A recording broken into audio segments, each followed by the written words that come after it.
जय श्री राम दोस्तों, welcome to my YouTube channel Ved academy with Amit. आशा करता हूँ आप सभी लोग स्वस्थ होंगे, मस्त होंगे और व्यस्त होंगे। आज हम बात करेंगे महत्वपूर्ण दैनिक करंट अफेयर्स दिनांक 3 नवंबर 2023 के बारे में। ठीक है, ये हमें जो दिख रही है ये अपनी है जेलीफिश, इसको बोलते हैं जेलीफिश। इसके बारे में अपन आगे पढ़ेंगे। चलिए आज का शुरू करते हैं। आज का हमारा पहला प्रश्न है, इसी से संबंधित विश्व जेलीफिश दिवस कब मनाया जाता है? तो ये दिवस अपना मनाया जाता है 3 नवंबर को। हमें याद रखना है, विश्व जेलीफिश दिवस 3 नवंबर को मनाया जाता है। ठीक है, अगले प्रश्न की बात करेंगे। अगला प्रश्न है हमारा, किस शहर को यूएस नेशनल गतका चैंपियनशिप का विजेता घोषित किया गया है? इसमें किया गया है न्यूयॉर्क शहर को। अब जो यूएस नेशनल गतका चैंपियनशिप है ना, इसका संबंध हम देखते हैं। इसका संबंध किससे है? तो इसका संबंध सिख मार्शल आर्ट से है।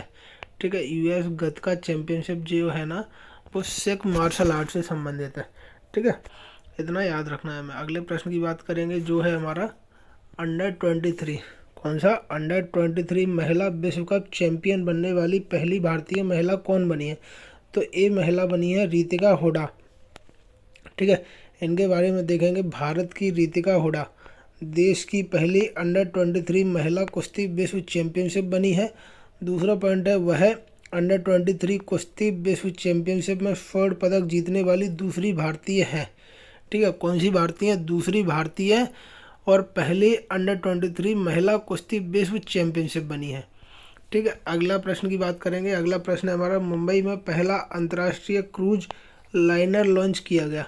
ठीक है, उस क्रूज लाइनर का क्या नाम है? तो उस क्रूज लाइनर का नाम है कोस्टा सेरेना क्रूज।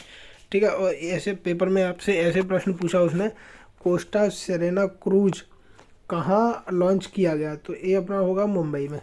ठीक है, कहाँ लॉन्च किया गया? मुंबई में। इसका नाम क्या है? Costa Serena cruise. अगला प्रश्न है हमारा, अमेरिकी अंतरिक्ष एजेंसी नासा ने किस ग्रह पर बर्फ का नक्शा बनाया है? ठीक है, किस ग्रह पर बर्फ का नक्शा बनाया है? तो ये अपना हो जाएगा मंगल ग्रह पर। मंगल ग्रह पर नासा ने बर्फ का नक्शा बनाया है। अगला प्रश्न हैगा हमारा, कोलकाता के राजभवन में प्रतिष्ठित सिंहासन कक्ष का नाम बदलकर क्या कर दिया गया है? मतलब राजभवन में प्रतिष्ठित सिंहासन कक्ष जो था ना, कहाँ पे? कोलकाता में। कोलकाता के प्रतिष्ठित सिंहासन कक्ष का नाम बदलकर क्या कर दिया गया? तो इसका नाम बदलकर कर दिया है सरदार वल्लभ भाई पटेल एकता कक्ष। इम्पोर्टेंट क्वेश्चन है, नाम बदला गया है तो आप इसको याद कर लेना। ठीक है, क्या नाम कर दिया गया? सरदार वल्लभ भाई पटेल एकता कक्ष। ये निर्णय इनकी जयंती पर लिया गया, जो कि अपनी 31 अक्टूबर को थी, राष्ट्रीय एकता दिवस के रूप में मनाई जाती है। अगला प्रश्न है हमारा, भारत का पहला लेवेंडर फार्म कहाँ बन रहा है?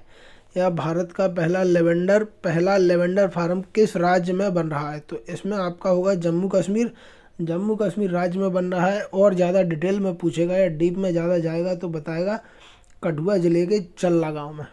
ठीक है, कठुआ ज़िले के चल्ला गांव में जम्मू कश्मीर में बन रहा है पहला लेवेंडर फार्म। अगला प्रश्न है हमारा, हाल ही में वनडे वर्ल्ड कप क्रिकेट के इतिहास में सबसे ज़्यादा विकेट लेने वाले भारतीय कौन बने हैं? तो ये भारतीय बने हैं मोहम्मद शमी। कल का जो श्रीलंका के साथ मैच हुआ था ना, उसमें मोहम्मद शमी ने बहुत बड़ा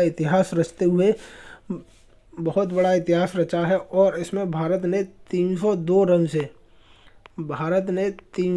रन से विराट जीत हासिल की है। इसमें मोहम्मद शमी का बहुत बड़ा योगदान रहा है, जिन्होंने 5 विकेट लिए हैं। तो वही प्रश्न है हमारा, और इस मैच को जीतते हुए भारतीय टीम सेमीफाइनल में प्रवेश कर चुकी है, जो कि पहली टीम बनी है। क्या पूछ रहा है? क्रिकेट के इतिहास में सबसे ज़्यादा विकेट लेने वाले भारतीय कौन बने हैं? तो भारतीय हो जाएंगे मोहम्मद शमी। ठीक है, अब हम देखते हैं आगे। मोहम्मद शमी जो है ना, इन्होंने 14 मैच में 45 विकेट लेकर बहुत बड़ा कारनामा किया है। और इनका कल के मैच में था 5 विकेट लेकर 18 रन दिए थे इन्होंने। ठीक है, इसके बाद थे जहीर खान, इन्होंने 23 मैचों में 44 विकेट लिए थे और इनका बेस्ट था 4 विकेट पर 42 रन। उसके बाद थे जवांगल श्रीनाथ, जिन्होंने 34 पारियों में 44 विकेट लिए और इनका बेस्ट था 4 विकेट लेकर 30 रन। तो मोहम्मद शमी जो है ना, इन्होंने किनका रिकॉर्ड तोड़ा है? जहीर खान का और जवांगल श्रीनाथ का 44 विकेट का इन्होंने रिकॉर्ड तोड़ा है। अगले प्रश्न की बात करेंगे। अगला प्रश्न है हमारा, भारत ने किस टीम के विरुद्ध वनडे विश्व कप इतिहास में अपनी सबसे बड़ी जीत दर्ज की है? तो ये दर्ज की है श्रीलंका के खिलाफ। 302 रन से भारत जीता है ये मैच। कितने रन से? 302 रन से। भारत अभी तक इतनी बड़ी रनों से नहीं जीता है, तो वो भारत पहली बार कल जीता है। ठीक है, इतना याद रखना है हमें। किसके खिलाफ? श्रीलंका के खिलाफ। अगला प्रश्न है हमारा, हाल ही में किस स्टेडियम में सचिन तेंदुलकर की प्रतिमा का अनावरण किया गया? तो ये जो स्टेडियम है ये वानखेड़े स्टेडियम है, और वानखेड़े स्टेडियम कहाँ है? अपना मुंबई में। ठीक है, वानखेड़े स्टेडियम मुंबई में है, जहाँ पे सचिन तेंदुलकर की प्रतिमा का अनावरण किया गया। अगला प्रश्न है हमारा, महादेव वन्यजीव अभ्यारण्य किस राज्य में स्थित है? तो ये अपना है गोवा में। हमें याद रखना है, गोवा में महादेव वन्यजीव अभ्यारण्य स्थित है। अगला प्रश्न है हमारा, एशियाई निशानेबाजी प्रतियोगिता में भारत पदक तालिका में दूसरे स्थान पर रहा। ठीक है, एशियाई निशानेबाजी प्रतियोगिता में भारत पदक तालिका में दूसरे स्थान पर रहा। इसका आयोजन कहाँ किया जा रहा था, या इसका आयोजन कहाँ किया गया? तो इसमें हो जाएगा अपना दक्षिण कोरिया में एशियाई निशानेबाजी प्रतियोगिता का आयोजन किया गया। ठीक है, जिसमें भारत अपना दूसरे स्थान पर रहा है। अगला प्रश्न है हमारा, किस लेखक को केरल ज्योति पुरस्कार से सम्मानित किया गया? किस लेखक को केरल ज्योति पुरस्कार से सम्मानित किया गया? तो ये अपने हैं टी पद्मनाभन। कौन से हैं? टी पद्मनाभन को केरल ज्योति पुरस्कार से सम्मानित किया गया। आज का हमारा 14वां प्रश्न और अंतिम प्रश्न है, पारुमाला पेरुन्नल महोत्सव।